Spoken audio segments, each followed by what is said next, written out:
30 minutes, Sheila Jackson-Lee is expected to talk about her future plans. Today, she filed for re-election for the 18th congressional seat after losing in the Houston mayoral runoff. In a social media post, the Congresswoman said she will continue to work towards securing better education for children, improve affordable housing, among other topics. Former Houston Council member Amanda Edwards will run against Jackson-Lee in the March Democratic primary.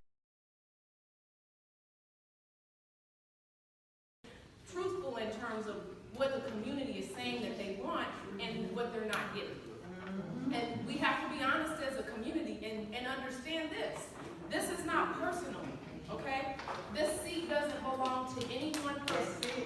That seat belongs to you as community members. It's the seat of the 18th congressional district. Sometimes people get confused and they see the swivel chairs and they see the name placards and they say that belongs to that person. No. It belongs to you, and when you're ready to see something different, then you sometimes going to have to step out and do something different. And that would be making a different choice in this March primary. Now, I know that may not be the choice you've been making for years, but if you want to stop talking about the same thing that you've been talking about for years, we're going to have to try something different. And I'm here not to talk about the same types of solutions. I want to bring real different solutions, change how infrastructure dollars even work. We shouldn't be flooding like this in the first place, right? And so how come we're sending dollars over to GLO, okay? We send dollars to GLO to play politics with us because they don't like our mayor, and we got a $0 allocation because of the formulas they create. Let's reinvent this whole thing. It doesn't work. And so why are we sending the money to them in the first place? Just because you've been doing it like that? Yep. That means you're stuck in your thinking about how you can resolve problems and challenges, and that's when it's time to pass the torch. That's when it's time to pass the baton, when you're not able to innovate.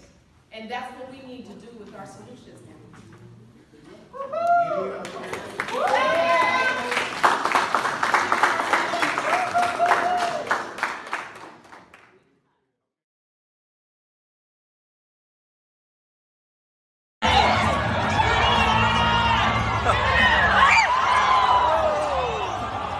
Lead us not into temptation, but deliver us.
tick faster.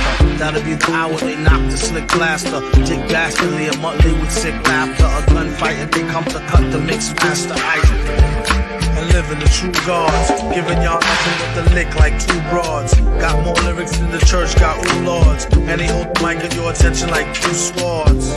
Or you the one with two blades on it. Hey you, don't touch the mic like it's AIDS on it. All right. Welcome once again, ladies and gentlemen, to the beatzillapdx official show. I am your host, beatzillapdx officially, and this is the weekly wrap-up. And if you are new here, or if you are not, if you would, as you are coming in, please would you hit that like button, family. And also share this out on all platforms. Share this out. And also you can subscribe and hit that notification bell after you do. Hit the word all. That way you'll be notified anytime this channel goes live or a video is uploaded. And you can also support this channel as well by becoming a member. And so, you know, you can try it out for a month. If you don't like it, you know. But with that being said, welcome everybody. Hopefully everybody is doing well. And we got a few things to talk about. And this is the conversation this evening.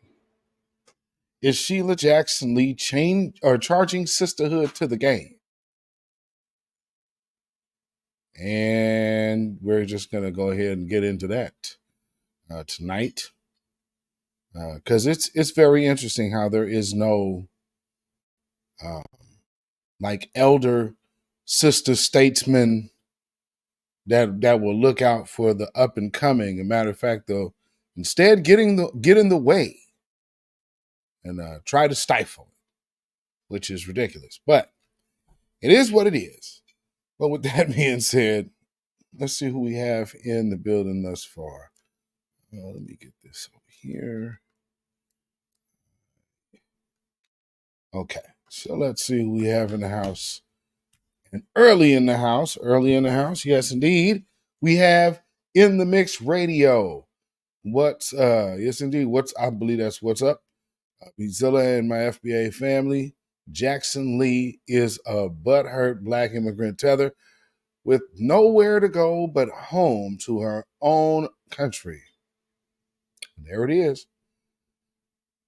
One Who Cares in the building. Shout out One Who Cares. Thank you. Thank you both for being here. Salute to y'all. And David Boyd in the house. Yes, indeed. David Boyd coming out of the Bronx, I believe. Salute to you, my brother. Yes, indeed. But Patricia Slade in the building. Jersey City. Black first as always. Thank you for being here. Cybertime 100. Welcome from New York City. Black first, brother. Thank you for being here. Lawrence Lilly, Black first, brother. I appreciate you being here. And we got our good sister Judah Queen in the building. Black first fam. Always a pleasure to have you in the building, my good sister. And we have Key Prince in the building. Shout out and salute to you as well. And we have Terry Jones in the building. Black first to my FBA family. Yes, indeed. Shout out to the Tethers for hating Shields, for shielding no love for the Coonan. I know that's right. And we have Phantom Beat in the building. Boom and bap. Yes, indeed. That's the original hip-hop style. Black first. Thank you for being here. And we got Nightbot in the building on the duties. So I appreciate that. All right, I see you, the Queen. We have RBJ in the building. Black first from South Carolina. Appreciate you being here, my brother. And we got our good sister, Tia to you, coming out the Midwest. Salute to you, my good sister. Tia to you. Thank you for being here as well. And being a moderator also. And we have Lynette Williams, Black first, Montgomery, Alabama. Yes, indeed. I appreciate that. Salute to you. Black First, Black Spider in the building. Yes, indeed. Seattle, Washington. Checking in. I was just up your way. Last Sunday. And I gotta say, I don't know what was going on up there, but we were downtown in that downtown area. It looked like there was an event at the Space Needle, so we couldn't even get over there because it was like event parking. And then down at the waterfront, it was a lot going on. It was like a lot of people out there. So I'm like, wow. And granted, it's the first, kind of one of the first nice weekends we've had in the Northwest, probably this year. So in a while. So yeah, that was a nice, cool little time up there up your way in Seattle. So salute to everybody in Seattle, and also salute to M Nice at Emerald City Fish and Chips. Emerald City Fish and Chips off of they're on Rainier. Yeah, that spot there. We went and got the salmon. The salmon, it was like it was a fried fish spot. So he did up the salmon, and that was great. And then they also got like this crazy sauce. So yeah, Emerald City Fish and Chips. That is the business, and they're using halal meat. One thing I saw it in there when I went in there, and then we left without it. Buttermilk pie. They got buttermilk pie. For those of y'all who even know what buttermilk pie is, y'all got some folks from the South who might have made it or might make it. But they got buttermilk pie up there. But you got a lot of Arkansas transplants up in Seattle, so I ain't surprised. Rhonda Smith in the building. TGIF. Good evening. I know that's right. Thank God it's Friday. I know that's right. Thank you for being here, Rhonda Smith. And we have Mary Evans in the building. Salute to you, Mary Evans. It's always a pleasure to have you in the building. And we got our brother CRU Reality in the house. Salute to you, my good brother. Always Black First. Devin Haley in the building from Chicago. Yes, indeed. Black First, brother. You ain't that late. You are not that late. We are just getting started. Black Spider said a lot of folks out and about. Yeah, they eat that nice weather up every chance they get it. Oh, yeah. Yeah, and absolutely.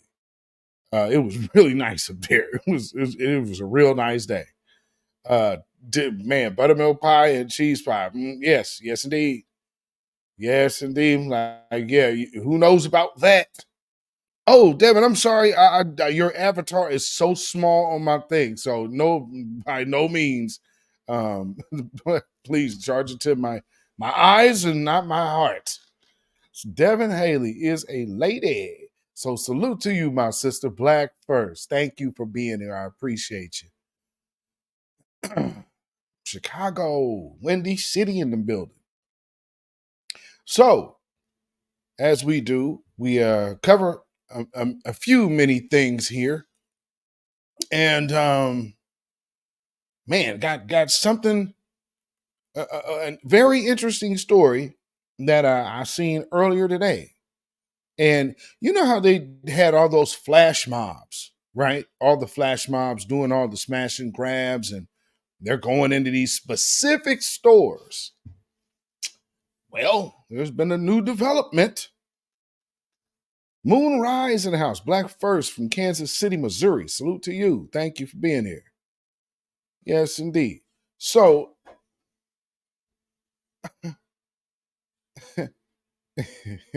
we have this story. We have this story coming out of, I'm not sure where this, I believe somewhere around San Diego area.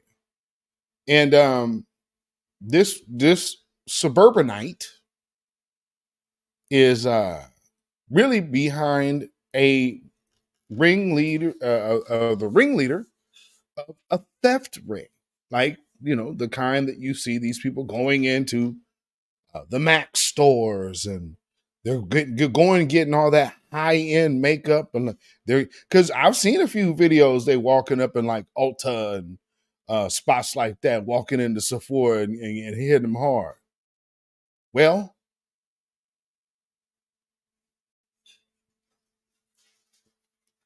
interestingly enough, in breaking news. And in other news tonight, we're getting our first look at the woman recently charged with being the ringleader in Stop. goods were stolen from stores across the country. Mary Fleming dug through court records to get details on who she is and how she was caught. I talked to a number of living. Dozens of federal agents swarmed the Wow. that the family who was so nice to them is to being connected to a national crime ring.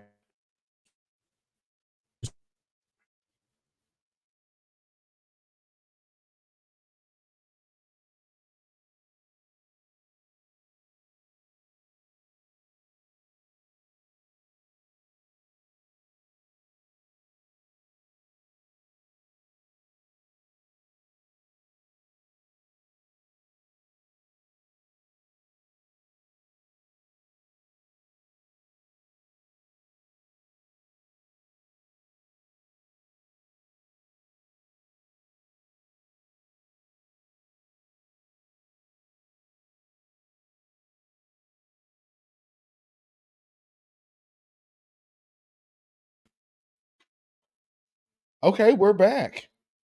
All right, looks like we're back. All right, that was actually Chrome. I don't know what happened there, Chrome, but let's hope that doesn't happen again. Grief. A little bit. Okay. That face.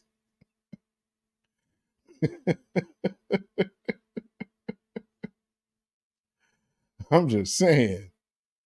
Like, oh yeah, an unsuspecting soccer mom. Unsuspecting to who, sir? Who was she supposed to be unsuspecting to? Yeah, I beg to differ.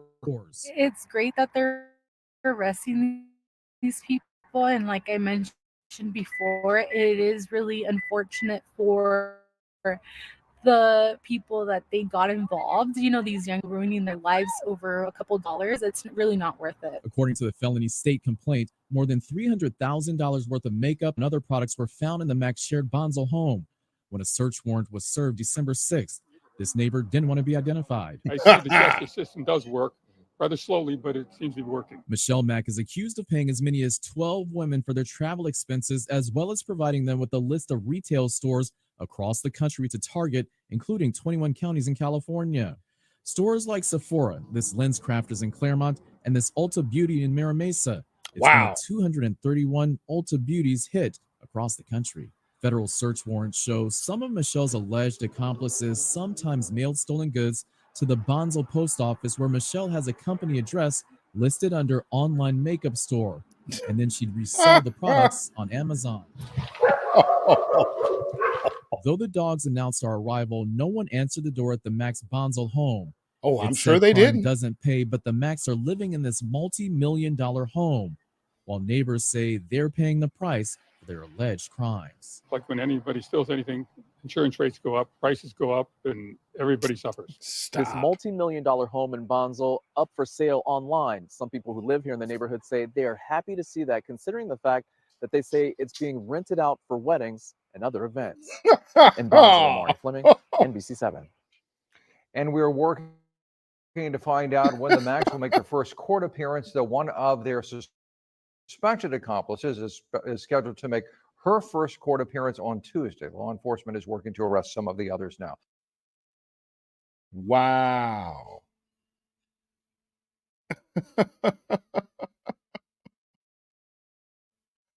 Wow.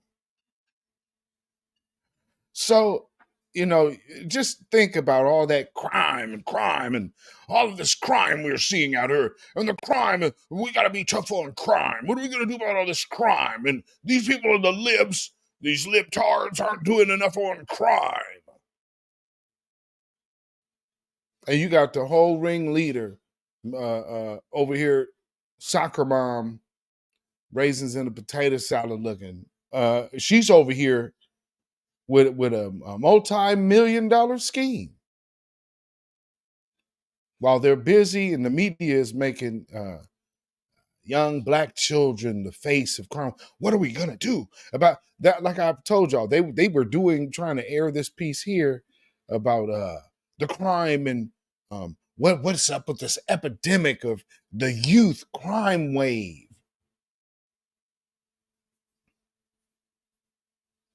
This woman who might sit on somebody's PTA, the soccer mom, she over here coming up. She over here getting hers. I mean, so, and this is this is no lightweight criminality here. You're enlisting and using young folk to go earn yourself. Last time I checked, is a young thug in a situation right now because they're saying that he's part of a conspiracy? Where's the RICO charges for this? I mean, granted, it is not in Georgia, but I'm just saying, where are the RICO charges for this? Y'all know, I mean, it just seems to me that in a situation where you have an adult, a middle-aged woman such as herself, these two adults using youth, probably teenagers, to go commit felony theft. Shouldn't there be something about that part? It just makes sense to me. Seems like something needs to be done there. Maybe I'm overthinking it.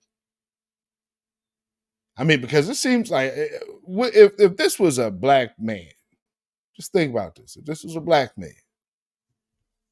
and he is responsible for being the ringleader of a multi-million-dollar theft ring, which everybody has been seeing all of the theft because they're hyping that up to talk about their crime. See, if you look at how a lot of these things have happened, they've happened in waves, right? It's not no growing epidemic; it's a fad epidemic. So it'll show up for a little while, and then again, it's gone, and just like that, and on to something else, which will be the new it. And this is kind of what we're seeing now. So, man, if that was a brother, the face would be plastered everywhere. Like they got this college student from the kid out of Denver. And the story about that just sounds crazy to me. If this is happening the way they're saying it, I think obviously this dude was having a mental episode of some sort. And what's so odd is he really doesn't look like a college student in the first place. He looks like I would not be surprised if they were like, oh, well, this is a homeless man. So it's kind of the whole story out there in that Denver situation is just weird to me. So I haven't gotten too deep into that because, yeah, something just don't seem right. Judah Queen saying, how do you steal from Ulta Beauty? I remember seeing some videos in my timeline of people like, they were showing young Black girls and look like Latino girls running up in these beauty spots, stealing all that expensive makeup. I mean, that I don't know how you don't have a RICO case right there. Where the feds? I mean, really? Dark skinned brother, what's going on, my brother? Man, appreciate you for being here. Yes, indeed. Salute Black First, brother. I mean, man, where are the RICO charges here? This is nuts. You know, you would think Karen and her bloodhound gang. A fan of beat. I mean, for real.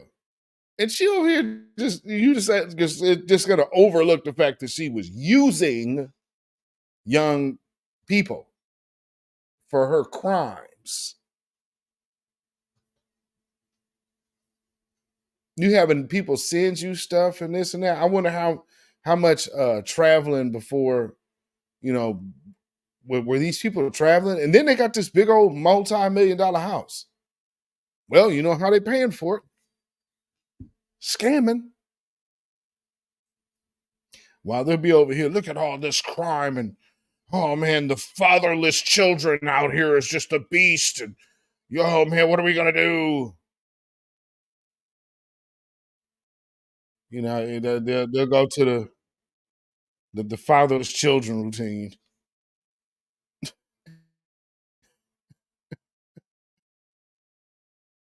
Oh, wait a minute, what's going on? Okay, there we go. So, oh, and I seen something today. It was an Ann Coulter.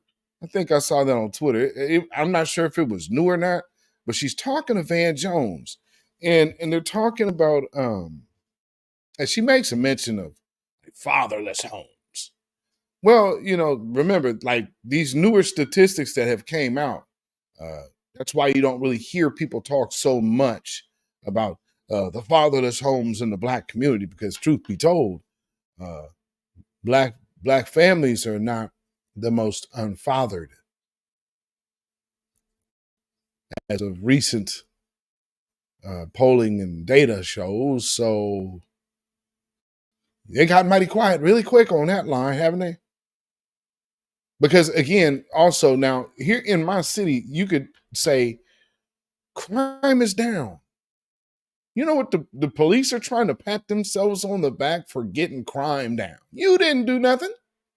This is community intervention. You have nothing to do with the way Black on Black incidents have basically disappeared in this city. On a very low scale, is that even going on? You can't point to the Black community and say, you guys are out of control. Oh no. Nah. Now we too small of a group out here for that to really go on. You know what I'm saying? And again, this, don't get me wrong, there's been a whole lot of killing out here before. But at some point, this is gonna get corralled.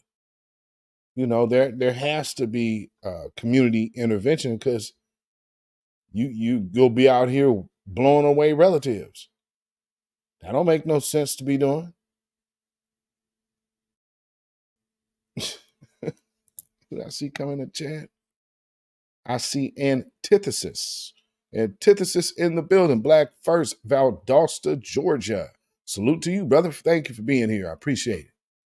Now, on to the next piece of information. Where are we at? Where is this? Get that out of here. Oh, family.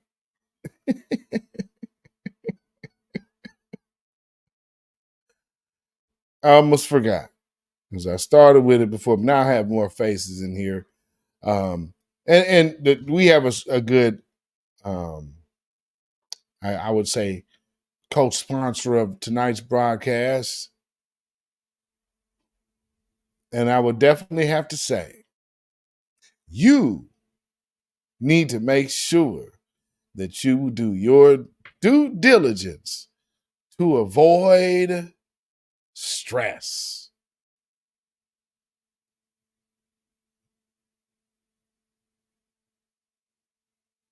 Brought to you by Mess.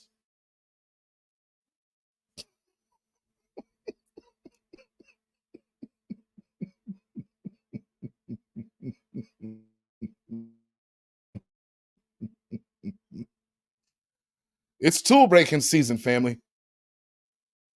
It is tool breaking season, and boy, oh boy, oh boy, Fanny's catching a good one, ain't she? It's all kind of bad for Fanny.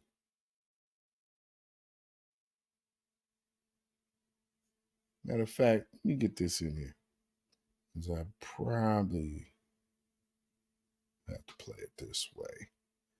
But it appears that there's, in the Fannie Willis case, you know, the one who is a notorious cop lover and also got the murderers of Rashard Brooks, got them charges dropped, and it just cleared the cops.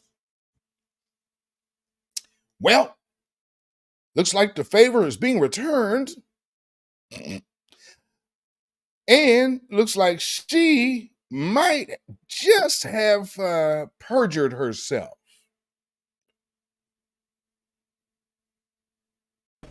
Did you and Miss Willis go to the Hapeville condo prior to your relationship starting the beginning of 2022? Prior to having physical contact, prior to having intercourse, did we go to the Hapeville condo? Again, you keep going to intercourse. I'm trying not to, but fine. The answer to that, my question would be yes. Did you and Miss Willis go to the Hapeville condo prior to what I want to say November 1st of 2021? Yes. Okay, and the purpose for going to the Hapeville condo with Miss Willis prior to 2021 would have been what? Or prior to November 1 of 2021? Could have been any number of things, because at that time... That's what I'm asking, so tell me. Yeah, could have been any number of things, because at that time, she had a friend living in that condo. Miss Yurdy lived in that condo.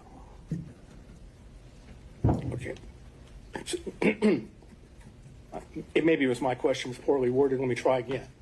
Your answer is yes, prior to November 1st of 2021, you would have gone to the Hapeville condo and been there with Miss Willis, correct? Yes. And you would have been there, as you indicated, for many reasons, right? Yes. Can you give me, just list a few of the reasons? Miss Yurdy resided there, went to visit her, maybe went to talk about document I received.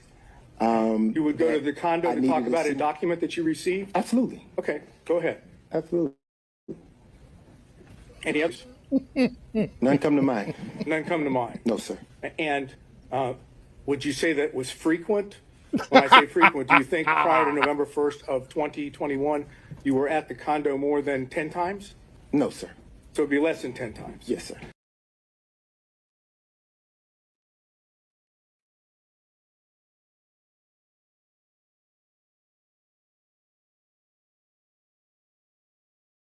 What y'all think, family? Mm.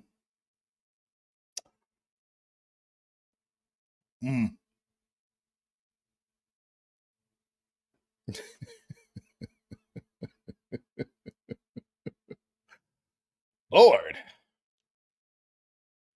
Yeah, so it looks like somebody did some time stamping with the phone, and it looks like they were spending a little more private time alone than they were confessing to in these hearings. So, you know, it's kind of looking a little interesting for old Fanny. Here's the interesting thing, though. Have y'all noticed that now? See, the woman out there in New York, Letitia James. I'm really interested to see how they get at her, because what you're seeing is They showing the everything that we already know. And they just going straight head first, like, well, I must be the difference. I ain't like all them others. And now you are stressed. Don't know what to do, and the world is looking at all your indiscretions. And you are stressed. But don't worry. Old Joe has got your back.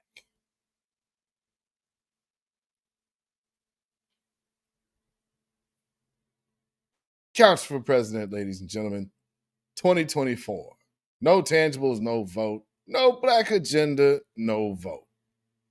Couch for President. 2024. Hoo-wee. Ooh-wee. I mean, boy, they throwing her all the way out the car, ain't they? Get your... I mean, they are high speed down the freeway, kicking her out the car. Oh, man. Oh, that's got to be rough. Oh, that's got to be rough. Let's see where we're going.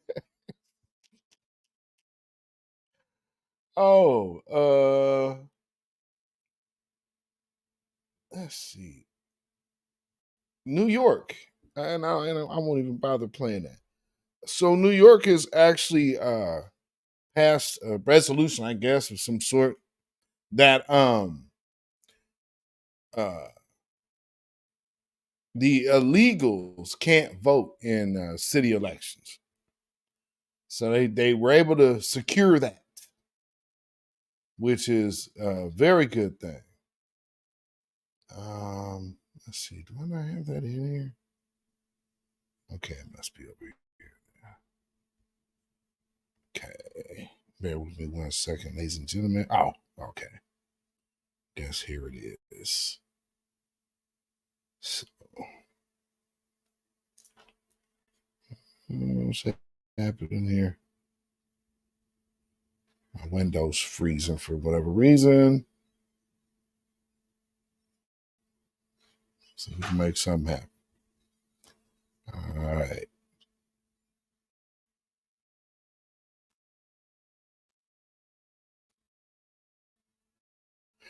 So first, y'all see the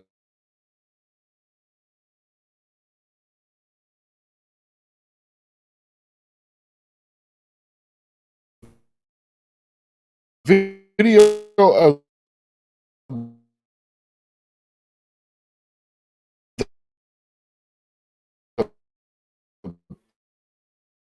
the police women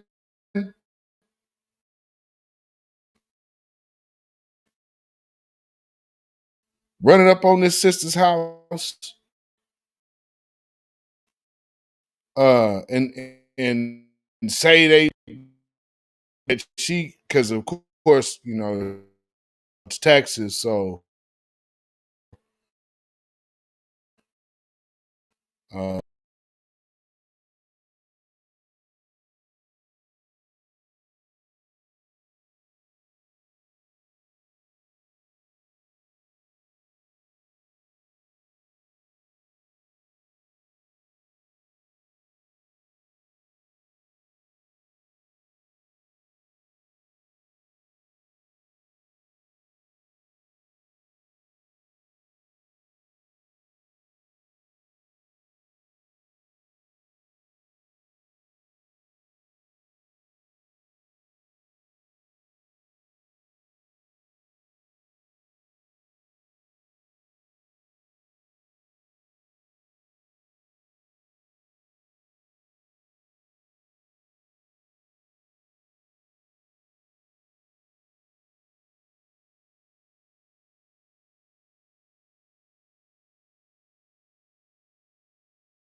Okay, that's okay. Am I back? am I back? What's happening here? Good grief. Lord Almighty. I don't know what is going on, family, but we working through it. Boy, Chrome having some issues tonight. Okay. Let's see if this is working how it's supposed to be working now.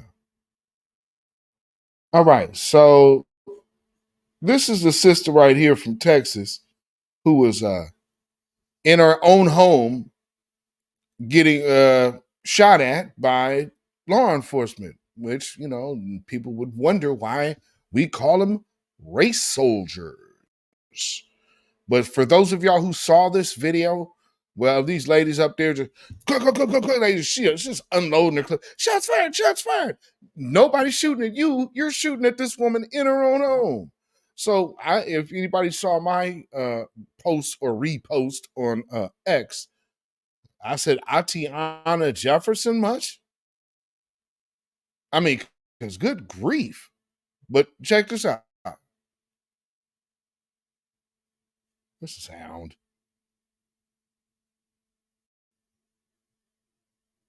Hold on. Now all of a sudden I don't have no sound. Wait a minute. Oh, I don't know what is happening here. What is happening here?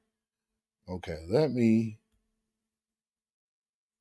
figure out what's going on here. I'm confused here. Let's try it again. I'm traumatized. Okay.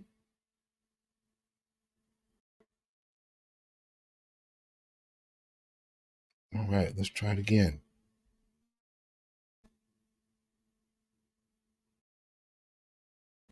You hear traumatized, that it about ceases.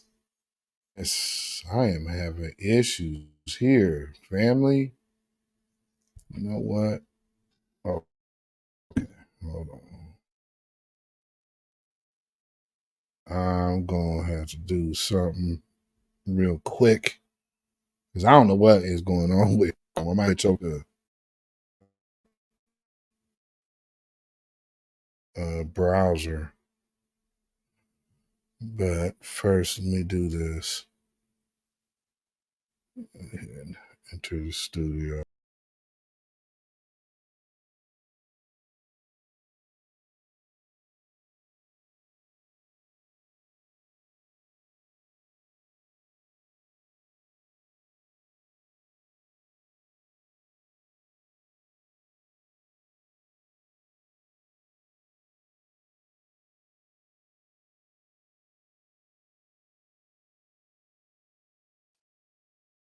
All right, family.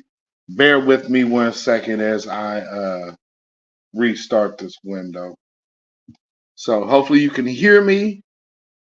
For those of y'all who can hear me, if you would put a 1 in the chat. Put a 1 in the chat for me if you can hear me while I'm restarting this. But one thing I can see, let me go ahead and get this right.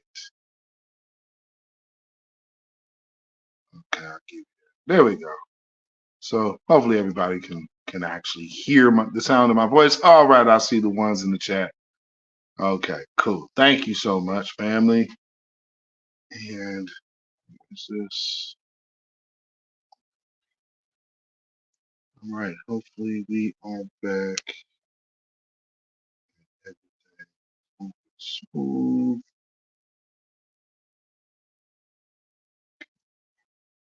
Check, check, check. All right, so my mic. Okay. All right. So it looks like we're back.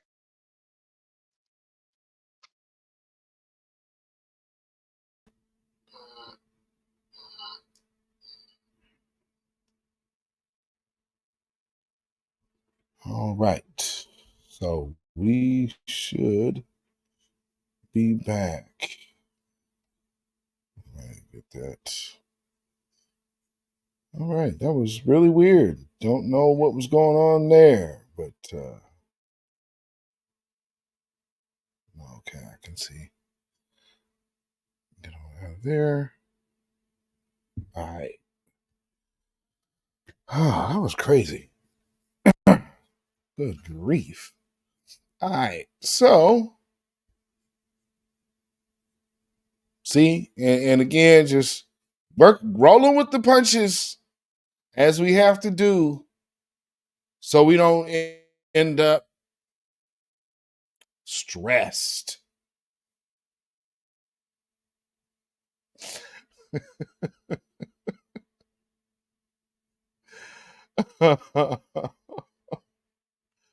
Oh Lord. I mean, boy, that sister looks stressed. And it ain't gonna get much better here in the coming days for old Fanny. You can bet that. Cyberdarn, thank you so much for the Cash App donation. I appreciate that. Peace, power, blessings, and protection be upon you and yours. Cyberdarn 100, thank you once again. Black first. Yes, indeed. All right, so let's get this video cracking. Okay, it looks like everything is hopefully running smooth. Let's see here. Okay, where everything looks to go. Let's see.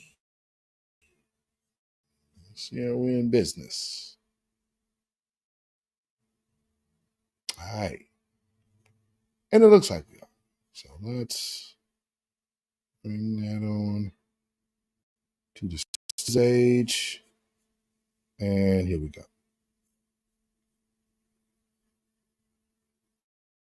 They mistook her for an intruder in her own home. And she got Ben Crump for a lawyer. Traumatized identity. And I would like for them to not just be placed on administrative leave. I don't think they deserve to have badges. I agree. I don't think protocol was followed that night or morning.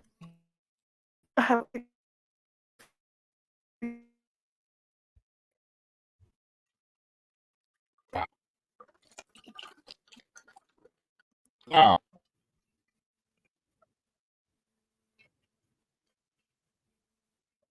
Mm.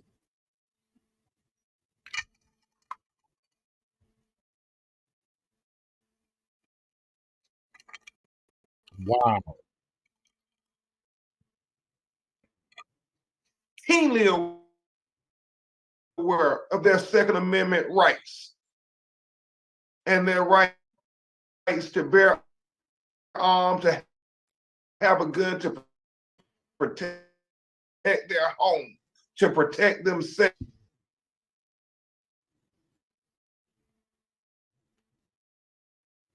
Second Amendment as well. Why is it a preserve a right? Yeah.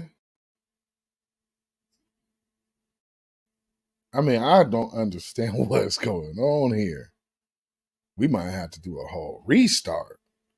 Jeez. Okay, so in the midst of this, let me go ahead and catch up with the chat. We are having some issues, ain't we? All right, well, I see y'all. Okay. I see Derek Parker in the building. Shout out to you, brother. Thank you for being here. I see Angelic Elena in the chat. Thank you for being here. And we got our good sister from up the way, Blueberry Muffin in the building. Thank you for being here. Black first to all of y'all. And we got Dominique Devereaux in the building. Thank you for being here. Oh, you said you told Screw 2 to notify me when we live and started. Really? All right. Thank you. Thank you for letting me know that. Oh boy, how interesting. How interesting. Bringing it black. Shout out today. Oh wait, it's been a bad day on YouTube today. Oh really? Oh, okay, so it's just been like that, huh? Well, thank you for being here, bringing it black. I appreciate you. Wow. Well, okay, so it's been all out assault on black channels today. I'm assuming. You know how that go. You know how that go. All right, and not to mention, I've already heard enough of this guy. I'm gonna see if they talk to her anymore, because I'm not really. Who cares? Okay, so both of the officers have been placed on administrative leave, according to the Harris County Sheriff's Office.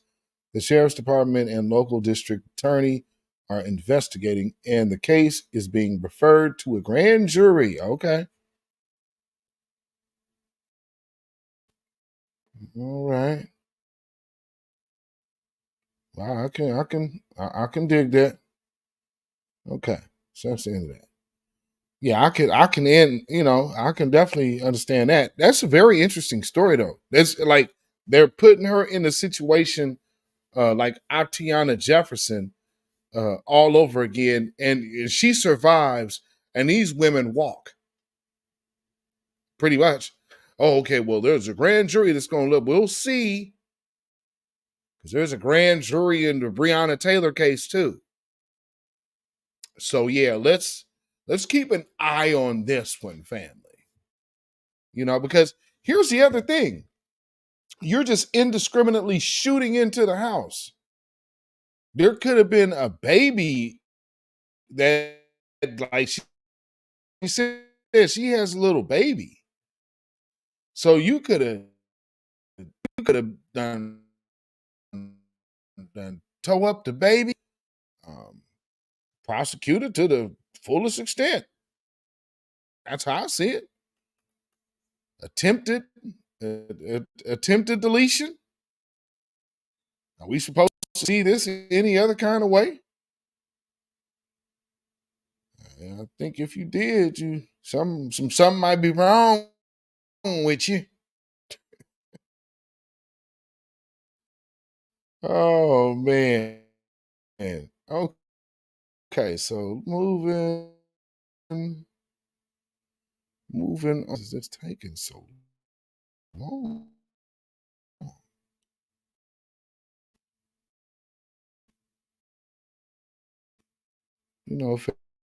Family, I might end up having to do a restart. I don't know what's happening. All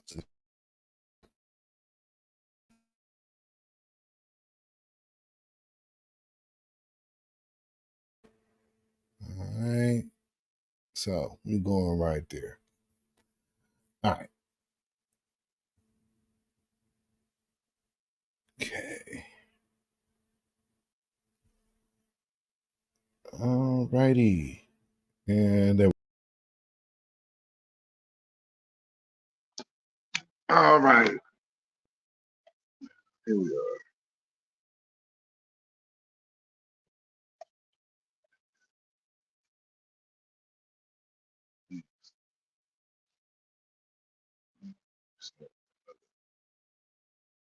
Okay. Gotta close everything out.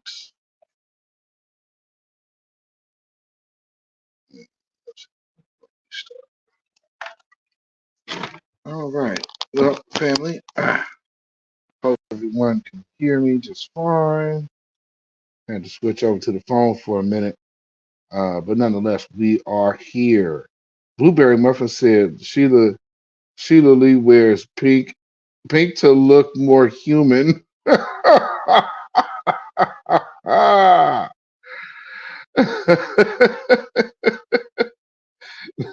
Oh, that is too funny. But you might be onto something, sister. Yeah. So hold on. Let me do this. Yeah, what are we doing here? Okay. Restart, please. Thank you. So as I move on, I wanna get into the Daryl George situation down there in Texas, because when you think of that Crown Act, when everybody talks about the Crown Act this, the Crown Act that, and when it comes time for it actually to be, I guess, enacted, now you're talking about semantics about, well, it doesn't necessarily talk about the length. If you're talking about cultural hairstyles lengths are not determined by non-cultural individuals. And that's kind of what happened, because how would you be able to tell anybody that their dreads length, uh well, that doesn't actually, we don't have length. It protects locks, it protects dreads. Who's getting locks in their hair to keep them short? I've never seen anybody doing that. You know what I'm saying? And that doesn't even make any sense. But this is the type of stuff they're putting out there. It's like, yeah, we're going to go ahead and going to disqualify you anyway, kid, because, well, we can. And that's pretty much how they did him. It's a bunch of, truth be told, this whole show is just one big "I'm white now say so" scenario. That's all that's happening. So, well, yeah, it's so they could punish him, because what's happening. He's being punished for having natural hair. What kind of sense that make? Really, what kind of sense that make? You're gonna punish the kid for having natural hair?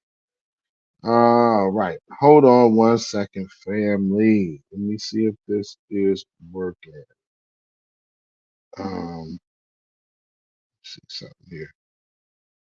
Okay, so as I make this little quick transition, uh, just as a good reminder for the family, y'all remember this? But it's like when I named it, well, I don't know if that counts. I'm not so sure. Well, if it doesn't count for y'all, well, the hell with y'all. But because it's real, it's real. So all I'm saying is look at us, judge us based on what we do. You're going to see more coming your way. And not only that, within the White House as well. Cedric is the best. Cedric's been with me from the beginning. And Cedric is going to be overseeing a great deal of this, and not all his responsibility, but he's in every single meeting. He's an assistant to the president. He's in every single meeting in the White House, period. And so what we're going to be doing here is making sure that we have diverse hiring, not only and for the main cabinet position and the sub-cabinet positions, but down the line. It's going to make a big difference, and within the White House as well. Assistant to the president, there's only 6 of those slots. It matters. And by the way, if y'all don't like it, well, then to hell with y'all.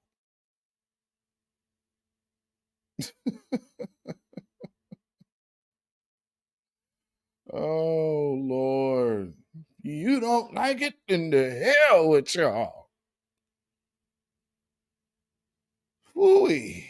And all of them folks that was up there believing in old Joe.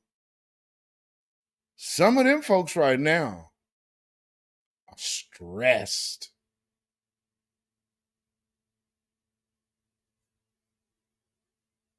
But never forget, Joe's got your back, right? Okay, so where is this story at? Hold on. I'm gonna have to do with something else.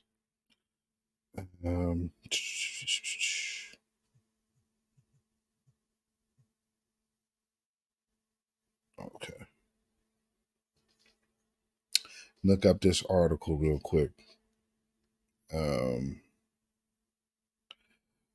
So as y'all been hearing about this this Daryl George situation about his hair, and then the Crown Act, or now we should call it the Crown Enact, because it's obviously not functioning the way it was intended, and this young man is getting punished for wearing his natural hair. Cynthia Newman in the house. Shout out to you, Cynthia Newman. Thank you for being here. And let's see somebody else coming there. Rayvon Johnson in the house. Rayvon Johnson, Black First. Appreciate it. Thank you. And thank God, I just took my glasses off. Intuitively Wise. Thank you for being here. I appreciate you for being here. Okay, so it says Daryl George, Texas judge rules school district can restrict the length of a male student's natural hair. And this is an article out of CNN. It says a Texas judge ruled Thursday that the state's Crown Act does not make it unlawful for school dress codes to limit a student's hair length. The decision is a blow to Daryl George, a Houston area high school student who sued the Barber Hills Independent School District after he was suspended for months over the length of his locks hairstyle. The George family did not make an appearance after the trial, but the attorneys for the family said they intend to appeal the ruling. At a news conference outside the courthouse, Candace Matthews, a spokesperson for the family, said George had tears in his eyes, and they left as they left the courtroom. She said the family is disappointed, angered, and confused by the ruling. Rightfully so. Rightfully so, because it does not make sense. Because when you're talking natural hairstyle, there is no judgment of length. Length is something outside of the natural hairstyle itself. So right then, who's now judging this?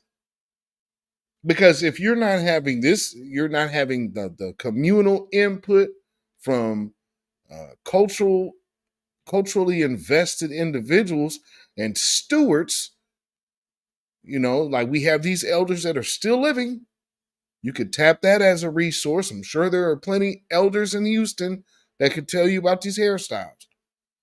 So, yeah, this is we call foul here. Daryl made this statement and told me this straight up with tears in his eyes. All because of my hair? I can't get my education because of my hair. I cannot be around other peers and enjoy my junior year because of my hair.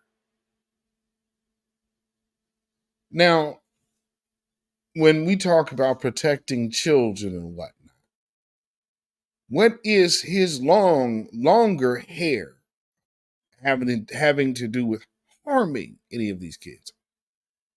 So you mean to tell me rob him of his education because of his natural appearance?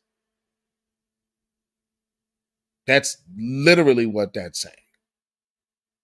I don't know how we don't, what are we talking about here? Let's see. Matthew says that George will continue to serve in school suspension, and that his attorneys plan to file for an injunction in an upcoming federal civil rights lawsuit. Okay.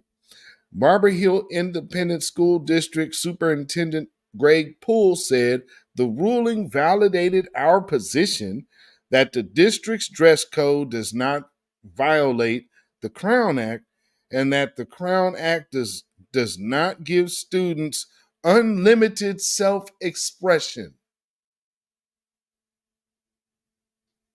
You're hearing somebody who is directly trying to attack a young child or attack a teenager over the hairstyle that they wear. That's a cultural attack because the Crown Act does not give students unlimited self-expression. That statement alone. Who's talking? The Grand Dragon? I mean, because when you have people talking like that, no, partner. Yeah, when they start sounding like that, no, you got you some good ones. You sure enough got you some good ones over there. To tobacco spitting. Because I'm saying, that's, what you're going after. This is those the people that always crying about what's woke. Oh man, everything is so woke. It's woke. Man, woke. Oh my God, oh, the woke culture. It's so woke. Right. The U.S. Supreme Court recently ruled that affirmative action is a violation of the 14th Amendment, and we believe the same reasoning will eventually be applied to the Crown Act, he said. So for those who aren't understanding, wait a minute, am I getting choppy? Oh, really? The song is right there. My mic is sounding a little janky real quick. Let me see some people to fix that.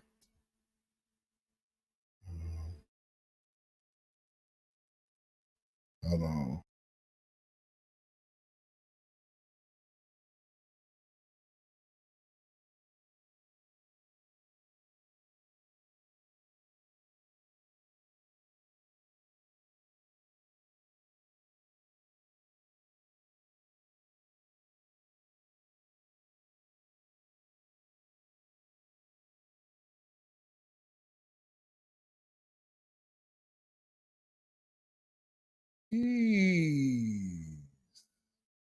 Jeez Louise. Boy, we having all kind of technical difficulties tonight, ain't we? All right. So, where was I? Okay, so Poole previously told CNN hair length of a male student is only constitutionally protected for Native American students. See, what he's doing is trying to draw a separation. Well, the hair length, it's constitutionally protected.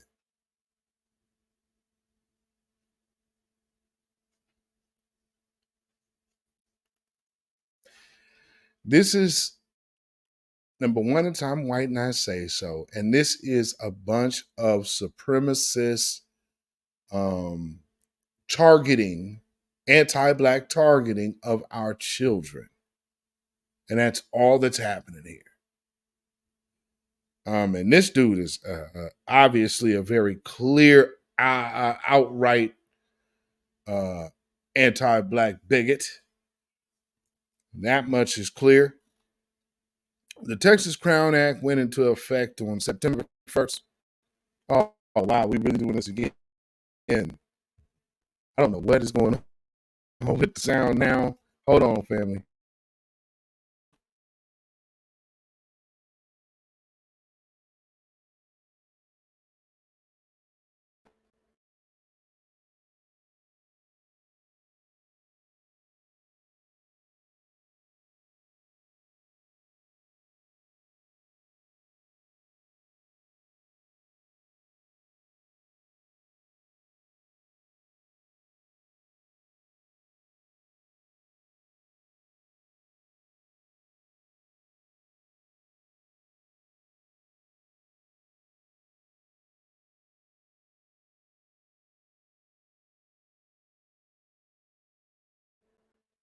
Now it's just cutting my mic off. Just keeps cutting it off. Just cut it off. I don't know what's happening. I can hear myself just fine. It's automatically cutting it off. All right, so I'm gonna try to go on. Texas State Representative. Oh wait, let me go back. The Texas went into effect September 1st, 2023, and prohibits discrimination based on hairstyles that are commonly associated with a particular race or culture. See, here's the one thing that he's talking about. The hair length of a male student is only constitutionally protected for Native American students. Now, that is a specific group that has a specific law. We're doing the Crown Act because black hair is discriminated against. It's still being discriminated against in this case, and you're doing this particular race or culture. We'll see the culture part. Let's go back up to the Crown Act does not give students unlimited self-expression, but however, it does actually cover culture. And there is unlimited use of culture, which the hair length is also part of that same said culture. So this should have never been ruled that way, but because it's about race, it was. No ifs, ands, or buts about it. Let's hear from the young man. Well, it's put a lot of emotions on me, you know, anger, sadness, disappointment, and my bad. No, it's okay. Take your time. Apologize for how they make you feel. Do you feel like they're robbing you a little bit of your childhood and your high school career? Oh yeah, for sure. No doubt about that. It just makes me feel angry, very angry that, you know, throughout all these years, throughout all the fighting for the black history that we've already done, we still have to do this again and again and again. Is ridiculous. It makes no sense.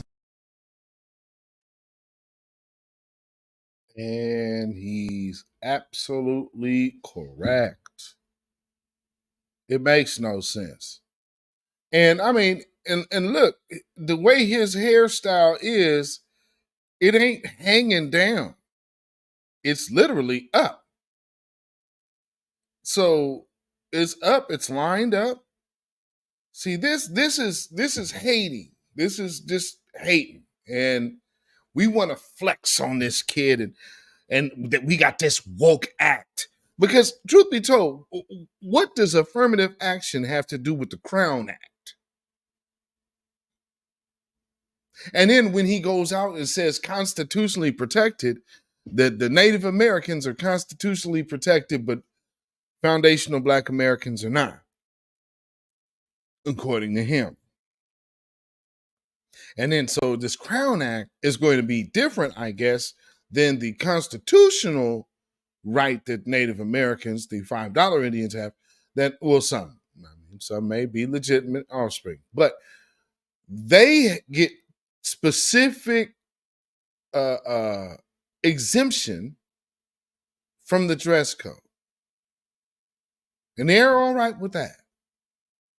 But you gotta impose them. We gotta do something about that Crown Act. And it's probably gonna get taken down by the Supreme Court too. Oh, I'm sure there'll probably be somebody filing lawsuits for that fairly soon after this gets thrown out. But, you know, let's hear some more from the young man. That they adults doing this. Like, it's sad that they showing the younger generations how bad it could be, you know, how bad that you can grow up, you know. And like I said, it just makes me grow up.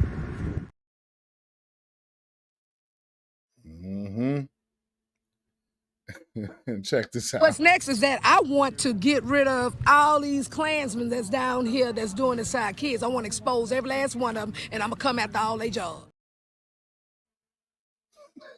Well, how about that, sister? I ain't mad at that. And she also spoke some more as well. At the end of the day, y'all got to keep in mind where we at. Right. And I'm going to end it with this. Welcome to Chambers County. That's why we got to have federal intervention. Or otherwise, our children are going to continue to be pressed upon by people that wear these kind of hats. Your hairstyle doesn't determine whether you can learn it or not.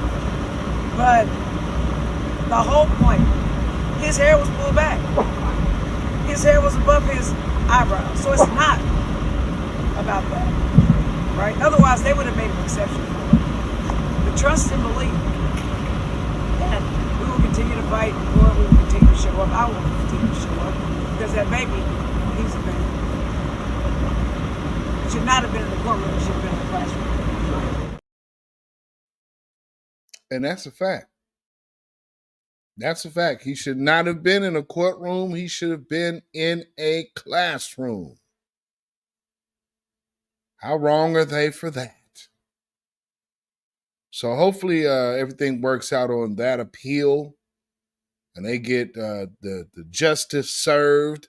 Because as I'm reading it, the Crown Act should be covered and it should cover him for length. Because now you're talking about cultural.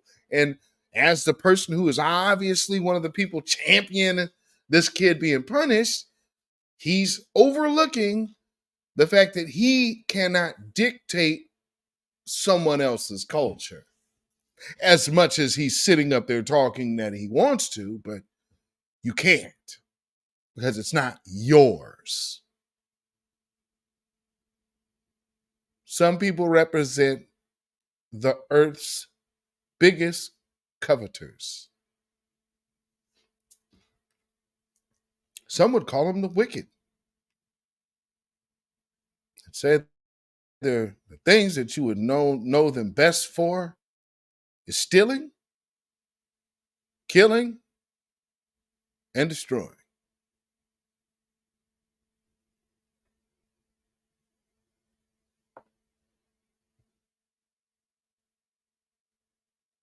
It is what it is.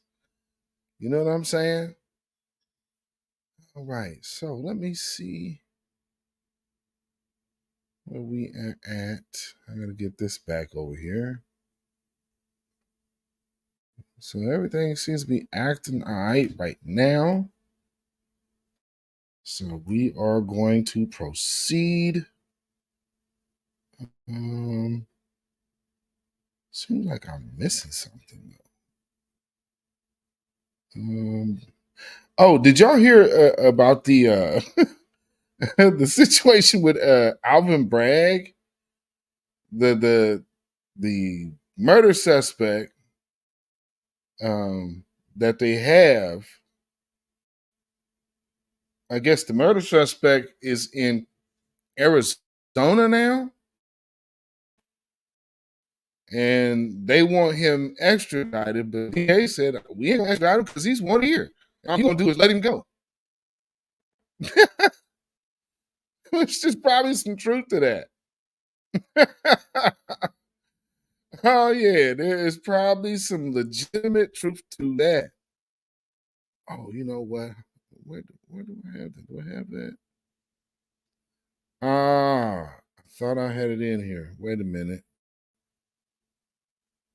Bear with me 1 second, because there's one more video of them at this press conference that I want y'all to see. Matter of fact. Okay. Hopefully it's in here now. Let me see. Is this it? Oh, okay. Yeah, hold on. Hold on. This is it right here.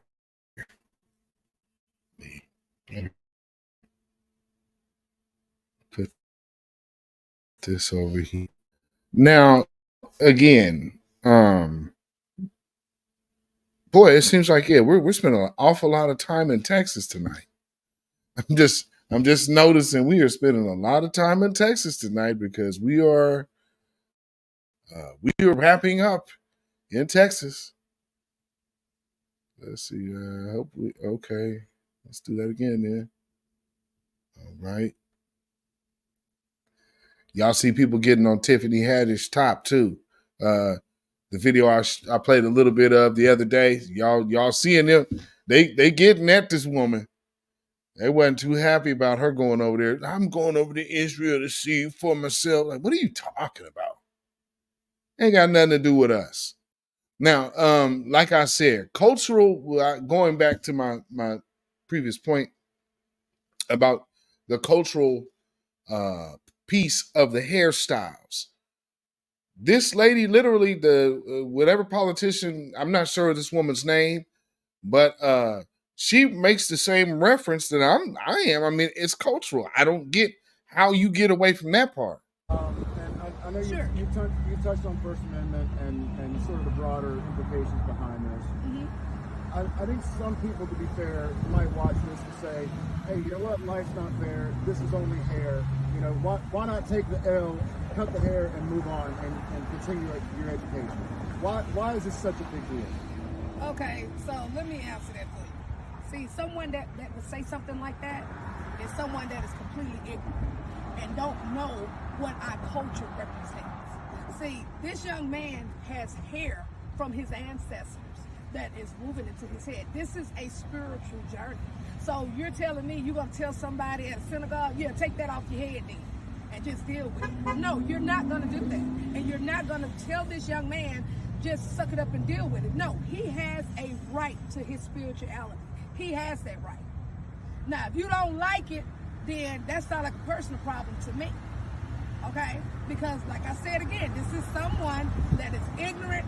Probably one of them that's one of those closet racists and probably got one of them little Ku Klux Klan hats that, you know, they be wearing and everything. But you're not going to do that to me. Absolutely not.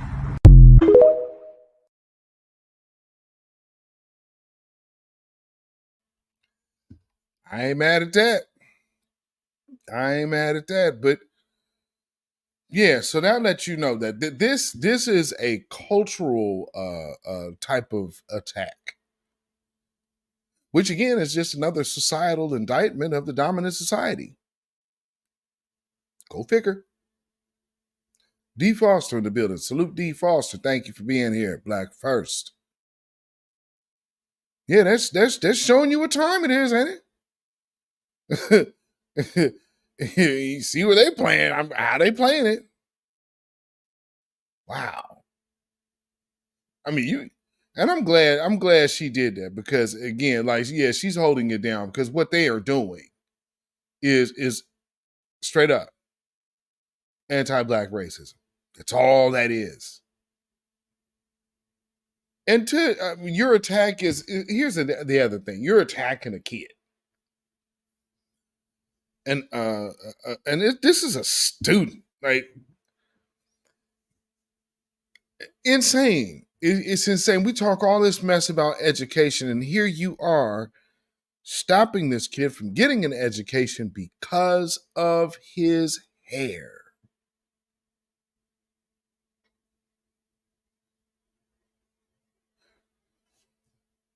The devil's busy.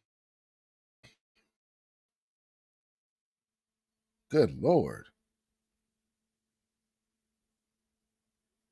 My body, my choice doesn't apply to us, apparently.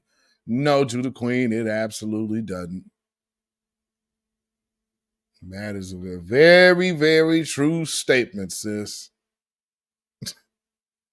Now, pivoting to the final topic of this evening's broadcast. We're talking about the election because there's a couple of elections going on.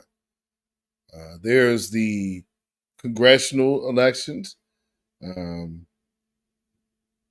like in Sheila Jackson Lee's case and Amanda Edwards' case. And there's also the presidential election, to where we have clearly seen Joe Biden going out of his way to now pander to black folks. So much so that they're doing like Black History Month PSAs. I mean, this is getting out of hand. Check this out.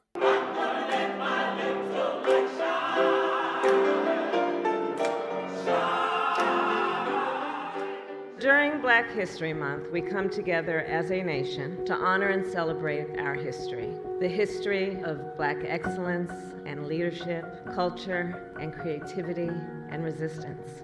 During Black History Month, we tell the stories of the heroes of our nation's past and of our present. This month and every month, we celebrate Black history as America's history.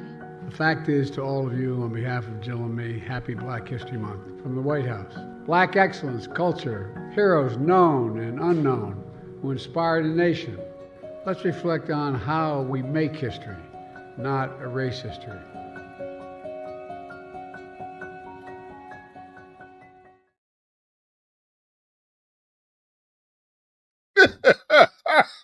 Oh, absolutely brutal. You got the church choir singing. Like, are you kidding? Dude. Nah, bruh. That's not gonna cut it, man. You got they in choir robes. Oh my goodness. Oh, this is amazing. And so this also goes with an article. Because they say Biden campaigns makes big Black history push to re-energize Black voters. This Black History Month, President Joe Biden's re-election campaign is making a big push to publicize the Black history made under the Biden-Harris administration. Let's just stop right there. We're not worried about your past that you want to gloat about what you did. Where are we going and what are we going to be seeing as a community from your administration? But he wants to give us the messaging of the history they made. The question is, how much that message matters to those Black voters who are wavering on the edge of the Biden coalition right now. From a historically diverse administration, complete with the nation's first Black vice president, she's not Black. She is Caucasian. Okay? I don't know when Kamala Harris became Black, but if anybody who has seen her birth certificate, they would be able to tell you it says Caucasian. Now, if you saying she's Black while being Caucasian in the Somalian sense of the word, I guess. But the one thing it definitely does not do is make her Black. So the first Indian vice president and defense secretary who just recently left his post. The historic lows in Black unemployment and historic highs in Black business ownership. And that Black unemployment figure, the reality of that number is actually starting to play out as well. So, yeah, we could kind of write that one off too. Biden's re-election campaign has spent millions of dollars driving that record home to voters ahead of the general election, which which he'll need strong support among black voters to secure victory. Let's see. So they have a couple radio ads. Now listen to this. President Biden has demonstrated his commitment. President Biden has demonstrated his commitment to Black America from day one.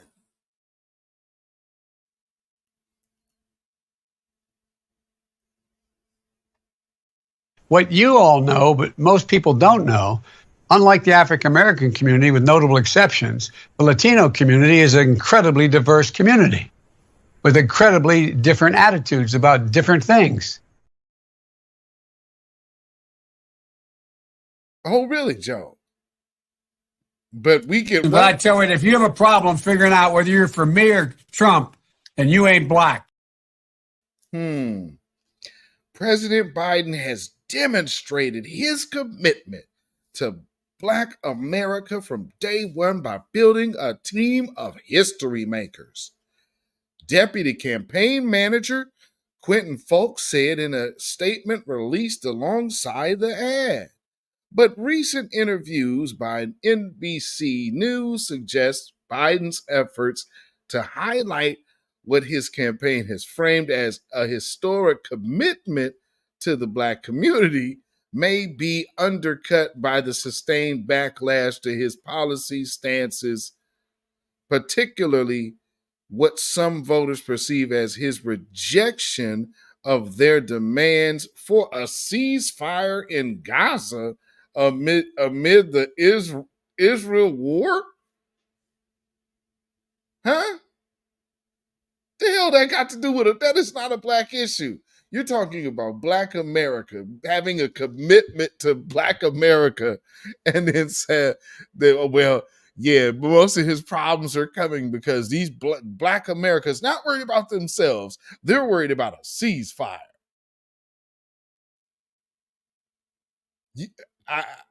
What black group is out there doing that? That is not it. Where can you go on Twitter seeing mass spaces of black folks talking about, man, we got to get that ceasefire done, y'all? That ain't happening. So now we just took the car and just rolled it straight off the cliff. Reverend Devon Jerome Crawford was the guest pastor at Ebenezer Baptist Church in Atlanta last week. Okay. While Senator Raphael Warnock and the senior pastor attended the Munich Security Conference in a sermon built around Black history, Crawford often tied scripture to politics. Quote, yes, we have had a Black president. Yes, we have had a Black vice president. No, we have not. Yes, we have had a Black attorney general. We've had Black billionaires and celebrities, Crawford said, but for every Oprah Winfrey, there are 1,000 Black folks living in squalor. During his 30-minute sermon, Crawford called for political mobilization on the topics ranging from the increased closures of predominantly Black public schools to Georgia's efforts to expand cash bail, which he says functionally criminalizes poverty. But the sermon quickly moved beyond domestic issues, ultimately landing on the disorienting depression of military occupation, being forced to leave a place you've...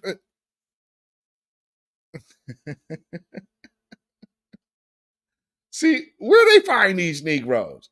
And see, this is one of those things that they put all, like, let me just put this all together. So let me read you this. Being forced to leave a place you've endowed so much meaning and so much purpose and will cause you to feel some depression, Crawford said, speaking of the exile of the Judeans to Babylon. Quote, we would do well to remember this as we consider the 1.9 million people that have been displaced in the last 4 months as a consequence of the bombardment in Gaza. Few places are more emblematic of America's Black history and Black voters' current political power than Ebenezer Baptist Church, America's Freedom Church.